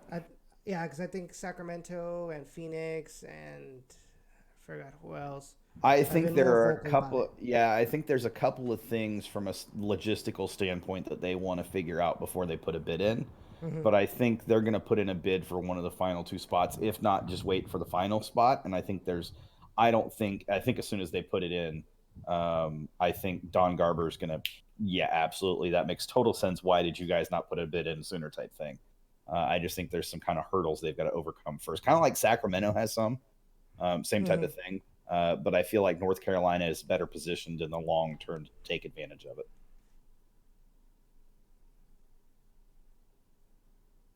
All right, so Ray, there's the answer to your question. No. Okay, so this just across Twitter, Merritt Paulson sharing his thoughts on the expansion. He says one of them, the expansion teams coming to the NWSL, is an MLS team. One will be an MLS team, and one is a USL team. That's probably more than I should have said. Jeff Kassouf, if you're not following him, it's at Jeff Kassouf, Kassouf on Twitter. He says word on Louisville is out there for one. So Louisville is an NWSL franchise. So maybe there is some merit to total unintended pun or play on words. Maybe there is some merit to USL teams starting to see the long-term benefit about linking up with MLS franchise. But if Louisville does it, then there's another MLS team that's looking to grab an NWSL team, and I'm curious who you think that might be. I don't think it's Cincy. Hmm. Maybe LAFC. I'm thinking it's probably LAFC. They've got, or well, now I'm going to throw this out there. St. Louis was just announced as an MLS franchise, and they are now a majority-owned, the first majority-owned female ownership in MLS. Why not do the same with NWSL? I think I think you're thinning your resources there. When you, I mean, you've seen, you know, you've seen how most of the USL turned MLS teams have struggled in their first year with results. You know, with resources. I think if you're barely coming into the MLS, you know, you need to sort yourself out there first within MLS. Once you've gotten a foothold of how, you know, things work, you know, with this new league that you're in, then, you know, tackle on the responsibility of NWSL with their different kinds of rules and regulations, rather than you have two new leagues that you have to learn how transfers work, how blah blah blah, and you're just gonna end up confusing everybody in the front office.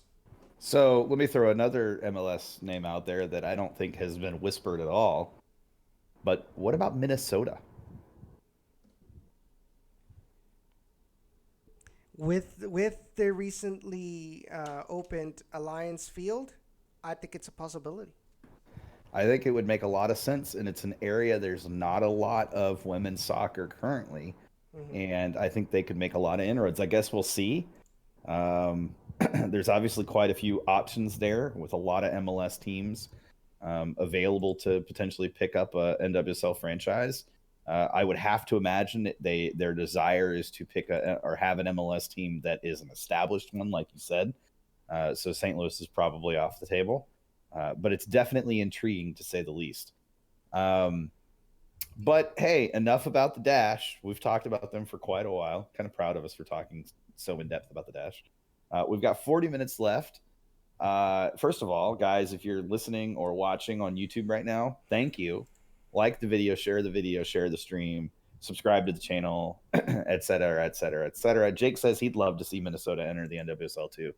I think that would be pretty awesome. Somebody is grasping at straws, asking Lester on Twitter, Lester Gretsch on Twitter, if there's any transfer news related to Kyoto. He apparently wasn't at the Meet the Team event, not even on the signed brochure. I think that's probably because in MLS, and especially with Dynamo players, they have a limited number, or they have an exact, like a set number of events that they have to attend throughout the season. And they're allowed to choose a certain number of those events. And I have a feeling Kyoto has exceeded his number of events that he's supposed to attend, or has planned out his in advance. And he was probably not required to be at this event in particular, which, you know, hey, whatever. If he's maybe going to get traded, okay, fine. I'm intrigued, though, to say the least. I mean, it's interesting they say that when Christian Ramirez, 2 days later that he was announced to go to the Dynamo, he was supposed to have a meet and greet event.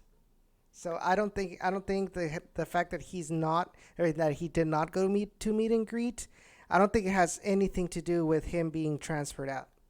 I just, you know, I agree with you. It's not. I don't think it's anything like that. I think it just happens to be. I mean, he could be sick for all we know. You know. Highly doubtful, because I saw him yesterday. Because what? I'm sorry. What? Because I saw him yesterday at the match. Didn't you see that he was he was talking to Gignac? No. Oh, I did see that. You're right. Hey, what a great segue. What do you think about the talk from Gignac that he kind of, sort of, in some small jokingly play on words, wants to come to the Dynamo. I don't want him to leave Tigres. It'd be perfect for the. It'd be amazing for the Dynamo. But I want Gignac to retire with Tigres. I don't think that the connection between player and fan and vice versa will ever be replicated in another team, especially in Houston. So let me ask you this. Obviously, Tigres has a huge contingency here in Houston. You don't think that there would be enough Tigres pull from him and his name and who he is and what he represents with Tigres to keep that love affair with Houston Tigres fans alive? You said it yourself, with Houston Tigres fans, not with Dynamo fans. Well, but here's the thing. He can win Dynamo fans over by simply playing well, by simply proving that he's good enough to play in MLS and good enough to be a starter. I mean, let's just say, I know I'm going to make your heart stop, but let's say the Dynamo land him. Let's say the Dynamo pay a transfer fee that's ridiculous and he becomes our third DP. According to Transfer Market, he's only worth $3.5 million. He's within their target range. Just throwing it out there. He's within the target range. What's his salary? Do you know what a salary is? Monthly salary or weekly salary? I can see if I can. Yeah, pull it up just out of curiosity. But let's just say, because that's within their wheelhouse. So that's 2012. Hold on. So let's say in the off season, the Dynamo do sell Elise on, and now they have, let's say, $5 million to spend on transfer fees. Is that not a viable option if they feel that the only way to quell the rising tide, air quotes, rising tide of fan frustration, air quotes, is bringing in name quotes? Would that not? Do you not feel he could fit that bill? I think Gignac has shown he's a very professional player, that he is going to be dedicated to whichever team he's going to be at. He's going to give his best for his teammates and for his fans. He's a player that does not really involve himself in off the field antics or anything like that. He's a player that doesn't drink, so you'll never see him making a fool out of himself outside of the pitch. He's a family man as well, and the fact of the matter is like, he, like I said, like he's responded in Tigres with goals, and obviously that Tigres is super stacked around him as well, so that helps a lot too. And I think that's my biggest issue with Gignac, is that he's entering an age where he's going to have to rely more on who's around him to get himself, an open space or crosses inside of the box, to put him in a good position to take the shot. Or with Tigres right now, you have, alongside him, you have Luis Quiñones, you have Jurgen Damm, Javier Aquino. Out there on the wings, Chaca Rodriguez, the right back, going in and making good crosses, trying to find, Gignac. And Dynamo, we don't really have a lot of good crossers. And so I think I'm going to argue. Except for Lundy. I'm going to argue with you there. Bisama is actually a pretty decent crosser as well, but I think it's not that we haven't had good crossers. I think it's the players that we have are not built, in terms of the players in the box, are not built to be headers of the ball. They're not built to be attackers of the ball when it's crossed into the box. Morrow is not going to be a guy that's going to beat his guy in the air. He's just not. We see it regularly when they send the ball long to him from the goalkeeper. He's 9 times out of 10, he's going to back off the ball and wait for the deflection. Sometimes he's going to apply pressure, but he doesn't do it in the air. He applies that pressure by running at the defender and pushing him off or turning away. And I think Gignac is just a different type of physical player than the Dynamo have right now. maybe a bit closer to Christian Ramirez. I think Ramirez can be a bit of a more physical player than Morrow as well. But I think that the fit would actually be pretty solid. However, like I said, if it's going to happen, not saying it will, not saying it won't, I'm not going to throw it out there, but let's say hypothetically, if it's going to happen, it's going to require one of Elise or Morrow to be on their way. And if Gignac is coming here, most likely that player is probably realistically Morrow. According to Forbes Mexico, Gignac earns between $3.8 and $4 million a year.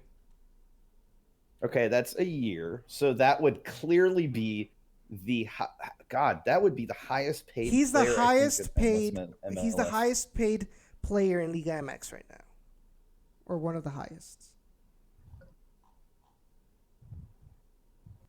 I have nothing further to say.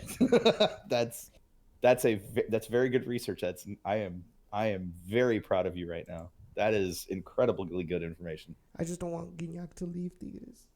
You know, I feel and understand. You can get Edu Vargas. No, do not want. You don't want Edu Vargas. I'll take your Gundam. Oh yes, please get him out of Tigres, please.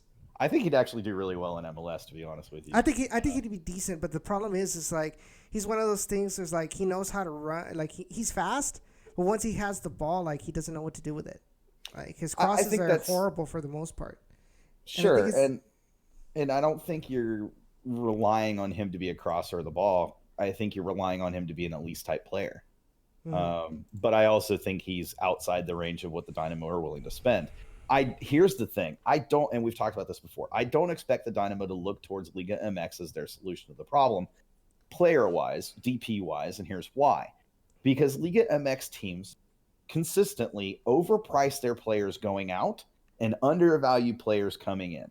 Yes. They always overcharge when a player leaves, even if it's on a loan. They want to raise that price as much as possible. They consider it good business when they do that. They also want to undervalue players coming in because they consider it good business when they do that. The problem is that creates a market where nobody's going to want the players they have because the talent does not equate to the value, or the value does not equate to the talent. That's exactly the problem that Tigres has had with Jurgen Damm. But when they bought him from Pachuca, like his price was, I think it was like $11 million for Jurgen Damm. Now nobody, like, they're trying to get rid of Jurgen Damm, but nobody is able to afford buying Jurgen Damm right now.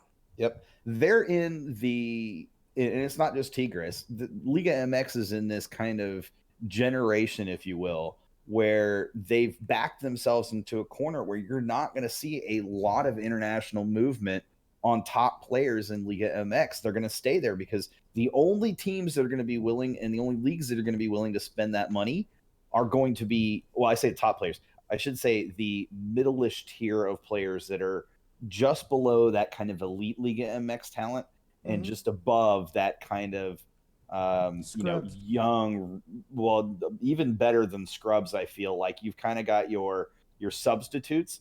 I feel like it's that group that they're starters in Liga MX, but they're not top tier talent in Liga MX. Those players are not going anywhere because in order to secure a transfer for those players, Liga MX wants you to pay like they're an elite level talent in any other league. And that's exactly what you see in Liga MX. It's this whole merry-go-round of players like that never leave Liga MX and they're always going in that merry-go-round of going from one team to another.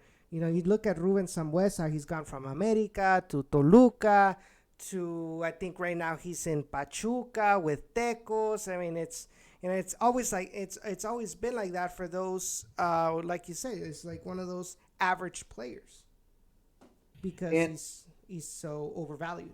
And I struggle with that because you have so many, air quotes, Dynamo fans on Twitter believing that the Dynamo have to secure a Liga MX player or a Mexican heritage player.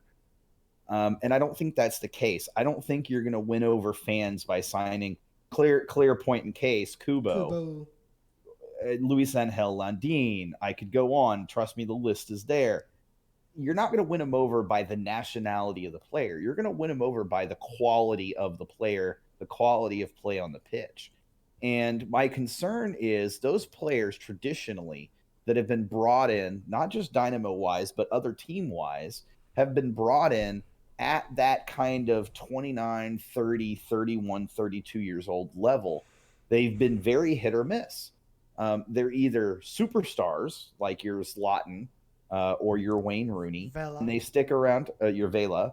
Well, Vela I'm going to exclude from this list purely because I think he's a different type of player. But they're elite level talent in their respective leagues and their respective international teams, etc. But they're at that kind of not retirement, but prime age where they're just past prime and beginning that kind of downward slope. They stick around for 3 to 4 years and then they're gone, a la Wayne Rooney. We know he's gone at the end of the season from DC United, and he's going back to Derby County to become a player manager for them. I have problems with that because DC is not positioned to become a better team once Wayne Rooney is gone. And so you've had a 2 or 3 year stint where, hey, cool, you get the rub from a Wayne Rooney level player, but once he's gone, what do you have left? I think the way and the approach of the Dynamo is the right way, which is you bring in those younger players that haven't succeeded yet, haven't found their niche yet, haven't tapped fully into their potential. It requires a lot of really good scouting. That's up to Matt Jordan to do. But I think if you approach it that way, guess what? You can have a player for 4, 5, 6 seasons and really get him good. And yeah, you are going to probably sell him on to another team, but you have the potential there to not only make a bunch of extra money in the process, but you have the potential there to create a pipeline and a potential there to create an opportunity where players that are that level and believe they're at that level, they're going to be reaching out to you through their agents because they know you can help create players that are going to go. That's the problem, though. All of that is going to take money, And let's look at the most extreme example would be Tigres. But the fact is they have money to bring in stars, but they also have enough money to have so many young prospects out there loaned to other Liga MX teams or even second division teams in Mexico. They compiled a list of all of the players that they have loaned out, that Tigres has loaned out, and you can make a whole other 23-man roster with just those loaned out players in Liga MX and in Ascenso. They're bringing in young players from Colombia. They brought in Francisco Mesa, like that, the center back. They've brought in the Quiñones brothers, Luis and Julian. They both formed with alliances from current teams in the Colombian League. I believe they have an alliance in Peru as well with Deportivo Cristal. I'm trying to remember what other alliance they have, and that's how they find these teams or these players to bring in, loan them out, see how they do in the Liga MX environment, and once they're good enough, kind of bring him into the fold with the Tigres first team. And it's gonna take, but it took a lot of time for that to happen with Tigres. They needed stability, which they found under the president, El Ingeniero Alejandro Rodriguez and Miguel Angel Garza, with Tuca Ferretti being a long-term coach, and setting up a scouting network obviously backed by the financial power that is Cemex, to establish, scouting all around Latin America and bringing in these players. And I think that's what the Dynamo needs. They need a good financial backing to create that kind of system, because right now we don't have a partnership with anybody. From outside of the United States, there is no partnership, to help each other scout. You see FC Dallas has it with Bayern Munich. Even Tampa Bay Rowdies has it with, I think it's Norwich City, from the Premier League. that sounds correct. Yeah. So I think that should be the next step is, trying to find, some sort of partnership, whether in Latin America or in Europe, to kind of share resources and help the scouting network for both teams. It could easily, I think the next best option than just bringing in, a bunch of Tigres players or having Cemex outright buy the Dynamo, which not going to happen. But I think it'd be interesting to see a partnership just like Tigres had with FC Dallas for a while, but them having it with Houston in a city with a whole lot more people from Monterrey, whole lot more people that are Tigres fans. And the fact is, if you form an alliance with the Houston Dynamo, I think just like that, you would see a lot more Tigres fans, because they would see the Dynamo now as part of the Tigres organization. So Merritt Paulson clarified his comments, apparently. Sorry to just bust this out, but he said, I'll give you a hint. We have a team in the Southeast and a team on the West Coast that have committed to next year for NWSL. Southeast. Yeah, I think West Coast is probably LAFC. Southeast, Atlanta United.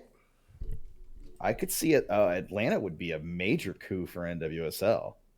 And I could see Arthur Blank being willing to splash the cash for it. I mean, to him, that's nothing. And they already obviously have the stadium set up. They've got they could probably play for starters at Atlanta United 2's stadium. Oh, I'm sure. Easily if they needed to, and they could bounce to the new Atlanta stadium, and anytime they had the opportunity or anytime it was a big match. It's kind of cool to see though that there is expansion talk, and there are two teams that are committed for next year. Two more teams coming in. Now, let me ask you this, and Jake will appreciate this question if he's still listening or still watching. I'm assuming he is. But does this water down the talent pool even more for NWSL teams? Is this going to be an issue with too many teams, too much expansion, do you think? I don't think so. I mean, how many what are the leagues? I'm like trying to remember what the league the San Antonio Athenians are. I think it's WPSL. WPSL, that's what it is. WPSL and other women's leagues. I think there's enough talent. There's enough talent pool, but I think bringing in another NWSL team can help. Give more opportunity to these players in these lower division air quotes women's leagues to get an opportunity at the top rank of U.S. soccer, women's soccer. So one of the things that we've talked about significantly as well is the lack of quality of officiating. If they continue to expand and have proven that NWSL is here to stay and it's a viable league long term, at what point, now I know you really can't answer this question yourself, not knowing, but let's say that with the expansion, let's say that you were commissioner, let's say that you just had been given the title, would you focus more on improving the quality of play, or would you focus more on improving the officiating of play? If I was the commish for NWSL, well, the problem is I can't, we know that refereeing is done through a third party, which is pro refs. And I don't think that a commissioner, really has the authority to go and say, "Hey, you need to make this better," because at the end of the day, if the people that are running pro referees are reluctant to actually put in the money, the efforts, the resources into making officiating better for U.S. soccer, I don't think the new guy on the block can have as a big of effect. Obviously, somebody has to take, somebody's got to, set the example. but I don't think they really would take, especially with how the U.S. soccer views the importance of NWSL compared to MLS and USL. Just take a look at how the voting weight, the weights of the votes are classified for the leagues.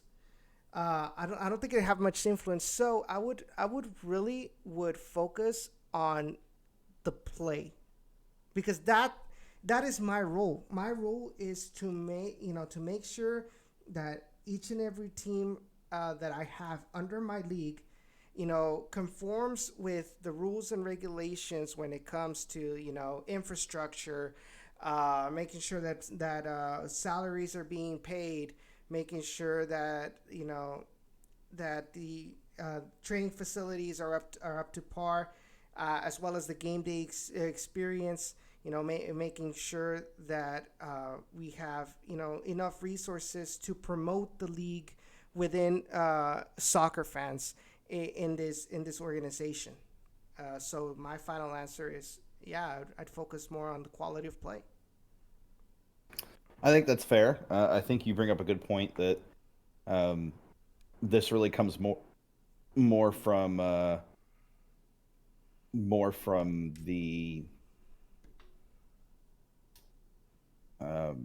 more from the aspect of their focus as commissioner has to be on the quality of play, because they don't really have much say, especially NWSL side, in the officiating. That comes from pro, that comes from USSF, those sorts of things. And it's clear that USSF doesn't see a problem currently, and MLS is comfortable enough to just kind of ignore it and sweep it under the rug.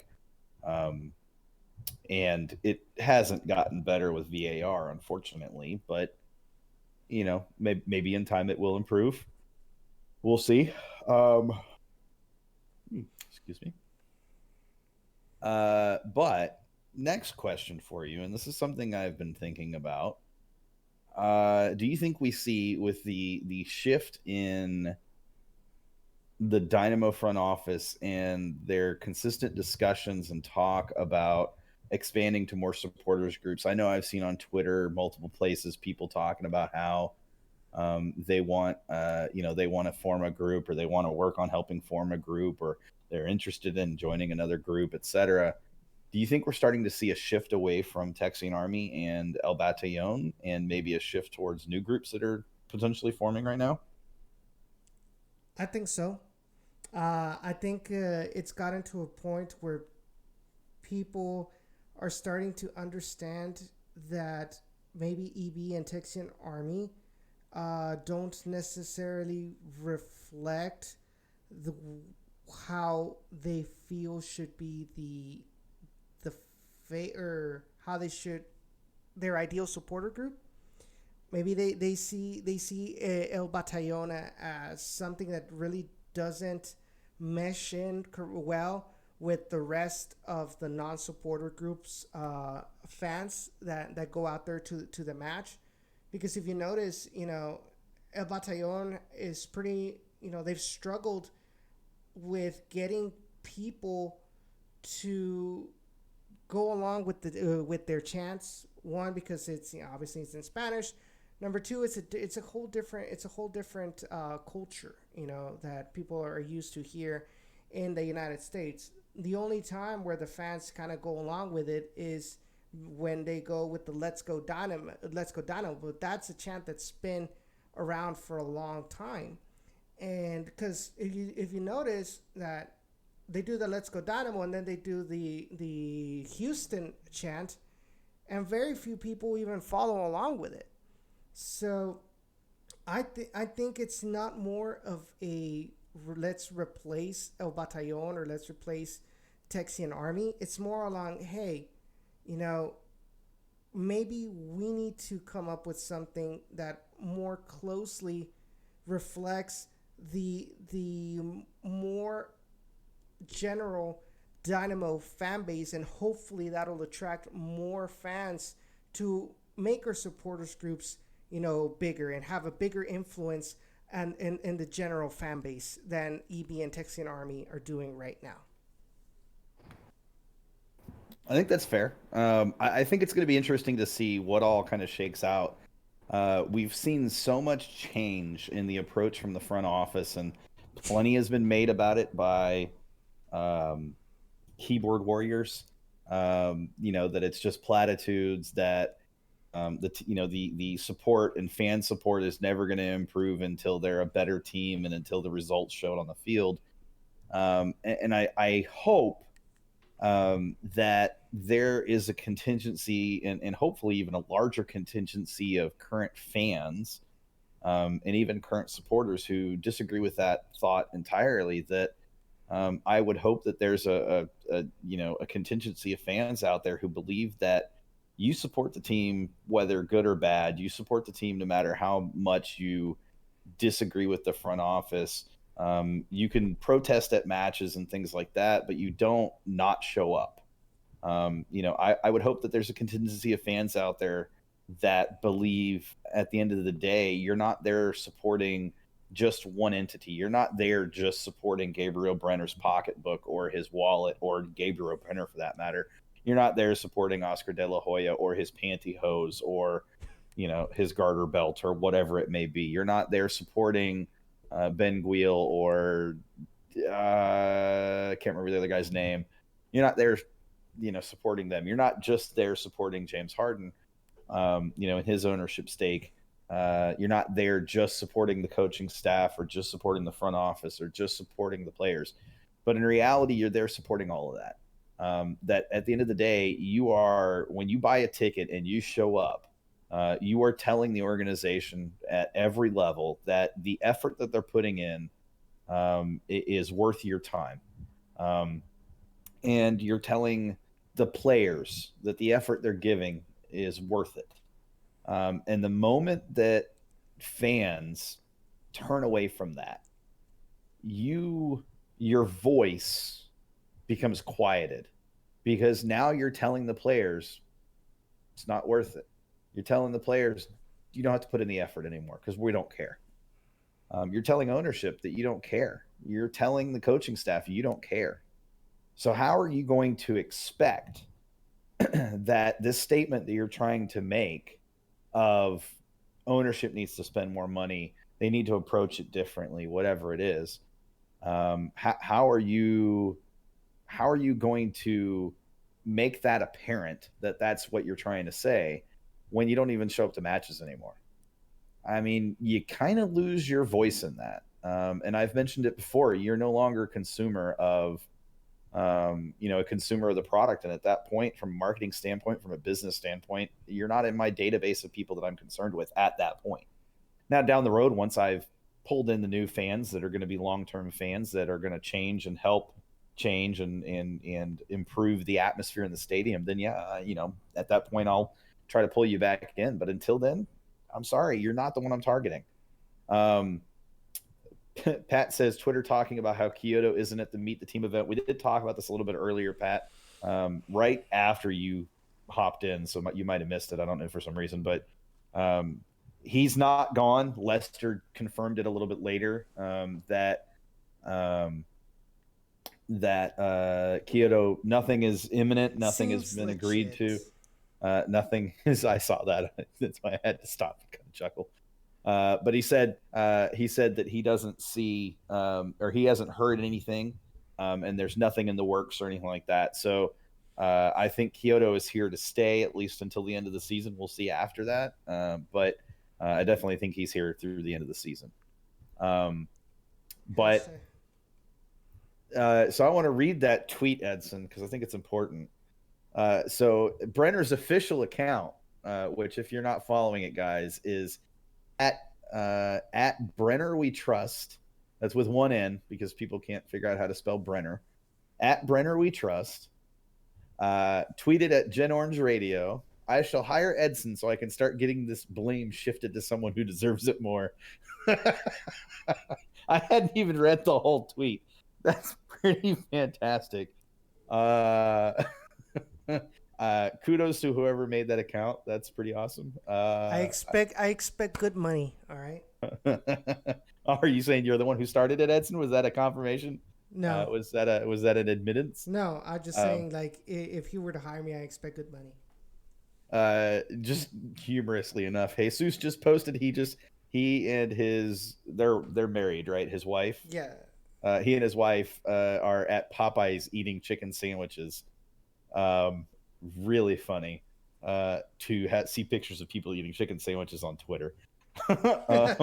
Pretty awesome. So guys, we have what, 10 minutes left, 7 minutes left. Maybe Hashtag we'll go a finding little, out. we may go a little longer. Hashtag Let me finding ask. out. Hashtag Fueni out. Why do you want Fuenmayor out? Because he's at RGV and not helping RGV right now? Because he's screwing the Dynamo and RGV over. Did you not see the dumb mistake he made once again at RGV? No, I didn't. Well, I saw it live. No. And it heated me horribly. I'd feel bad for and you. everybody else in the team, RGV, so who cares? everybody else in the team pulled up their big boy pants and got the tie at San Antonio in front of San Antonio fans, pissed off the players so much that they did not even recognize their own fans. Did RGV secure the whatever the heck their little trophy is called? So they would have to defeat. So I made the math, and I tweeted at the Down of the Valley Twitter account. But basically, if they really want to secure Copa Tejas, which I carried, and she's so beautiful. If they want to win Copa Tejas, they must win the next two matches against El Paso and against Austin Bold. El Paso is this Saturday at home, and then next week is against Austin Bold in Austin. Okay, cool. So, final question of the night. I'm telling you, nobody cares about RGV. I mean, it's RGV. I'm just kidding. You know I love RGV. I love all of our RGV fans, wherever they may be. I'm going to throw a tomato at that guy. At what guy? The guy on the motorcycle. Oh, I couldn't even hear it that time because I was talking. So there's kind of a big important match to the Dynamo season coming up on Sunday. I don't know if you've heard of this, Edson, but there's this thing called the Texas Derby that happens every time Dynamo and FC Dallas play each other. Have you heard of this? It's a new thing apparently. They started it recently. Well, apparently, I mean, what didn't? There are two buses going up to Frisco from Houston of fans. I can say that the buses should be fairly full, both buses, which is pretty impressive. And by the way, those buses don't get back to Houston until like 3:30 Monday morning. For those that are making the trip on the buses, I be one. For those making the trip on the buses, I just want to say y'all the real MVP, because holy shit, 3:30 is early in the morning. With that being said, we have a tradition, Edson. You know, it's called Prediction and Bold Prediction. And we have to do it in honor of Texas Derby Week. So, prediction. This is your real prediction. For the Derby. Mm-hmm. No, not for Derby, for the Derby. I'm just kidding. It's the Derby. Sorry. 2-2. Okay, a draw. All right, a draw would secure secure it for the Dynamo, I believe, if I remember correctly. My math is correct. Yeah, they need to win or tie. Okay. I'm gonna say 3-2 Dynamo. Yeah, that's a 3-2 Dynamo. All right, and bold prediction, Edson. Bold prediction is the Dynamo falls flat on their feet and they get steamrolled like last season.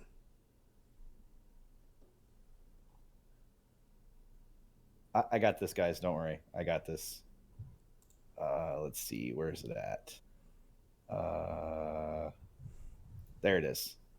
I'm just kidding. They can't see it, but I was about to kick you out of the on-air chat room. It was going to take me too long to actually do it, and then they wouldn't have been able to hear me, which would have been kind of stupid. But But he deserved it. Welcome back, Edson. So yeah, bold prediction is going to be. I'm going to go with 9-4 Dynamo, and every starter for the Dynamo except for keeper scores a goal. -1, because 9 goals doesn't equate to 10. Actually, no. I'm going to stick with that. Somebody scores an own goal as well for the Dynamo. So everybody scores a goal for the Dynamo that starts. It's a pretty damn bold prediction right there.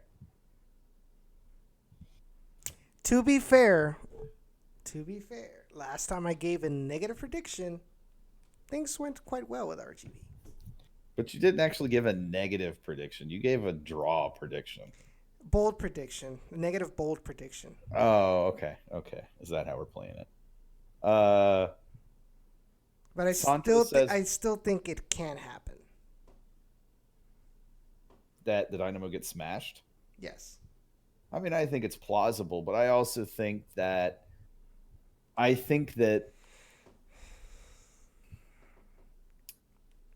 not going to say it, but I do it. No, I think Davy Arnaud, being from Nederland, understanding what the Texas rivalry is all about, having it in his blood, if you will, I think there's more to it just for him alone. And I think that will transition to the players. I think they'll feed off that a little bit. And I think this is the start. This is my second bold prediction of the night. I think this match is going to be the start of a win streak that will extend throughout into the end of the season. I think this team is about to catch fire. Say it now. And I mean, we'll see, obviously. So Santos says, bold prediction, Vera with the game-winning goal off a corner kick a la Arjen Robben style in the 93rd minute to secure a 1-0 win. Ray says, real prediction, 2-1 Dynamo win, bold 4-0 thumping of Frisco. So when does Sean come to the RGV is a real question. As soon as work stops sending me out to places like Casper, Wyoming. I am actually doing 2 local travels in the next 2 weeks. And then I've got the Sunday match. So it's probably not going to happen, even though I wanted it to. Just too much travel this year, too much expenses on my own account that have racked up tremendously that I'm waiting for reimbursement on. But once I get reimbursed, Robben, yes, Arjen Robben. Okay, I don't speak wherever he's from. I don't remember. Is he Dutch? Yes. He's Dutch. Yeah, that's what I thought. All right. So, guys, with that said, it's 9:00. Huzzah, because I haven't eaten dinner, so it's probably a good time to finish so I can go eat dinner and not feel like I'm losing my mind. Guys, thanks for joining us tonight. We do appreciate it. We know it's been a bit of a longer show, partially because we talked a while about, we kind of segmented things a little differently, I feel like. But definitely thanks for joining. We appreciate it. As a reminder, if you're in YouTube chat, which there were quite a few of you in YouTube chat that aren't in the Discord, make sure you join the Discord channel, or Discord server for Generation Orange. We're trying to move chat as much as possible over there. And the main reason for that is, again, there's more integration that we can do with stream stuff with the chat that we just can't do with YouTube chat. So definitely join the Discord over there. And the other advantage to being in that Discord is, hey, guess what, guys? During the week, we're actually watching that actively. And so you guys have a place you can chat and keep chatting well after the show is over. And we can chime in and offer thoughts as well. So it gives you guys a platform to really have your voice heard and even help shape the show. Because guess what? If you guys talk about it during the week, it may end up on the show being talked about as well. So use it as your platform. Use it as your voice. It's just as much for you guys as it is for us. And if you have time and you're bored tonight or tomorrow or anytime this weekend before Sunday, or even on the bus ride to Frisco on Sunday, feel free to hop into the past shows channel, and all of our YouTube shows are in there. Past episodes are in there, and you guys can take a look at those and watch those on the way up to Frisco to hype yourselves up. Hey, yeah. With that being said, Edson, Thank you, sir. Good show as always. Of course. And thank you, Sean, for leading this show. And thank you guys for tuning in. We'll see you all next week. Take care. Edson, are you going to Frisco? No, I'm going to RGV. Oh, guys, I don't know if you heard that, but we know where Edson's true loyalties lie. I'm not going to lie. Santos, there is time right now.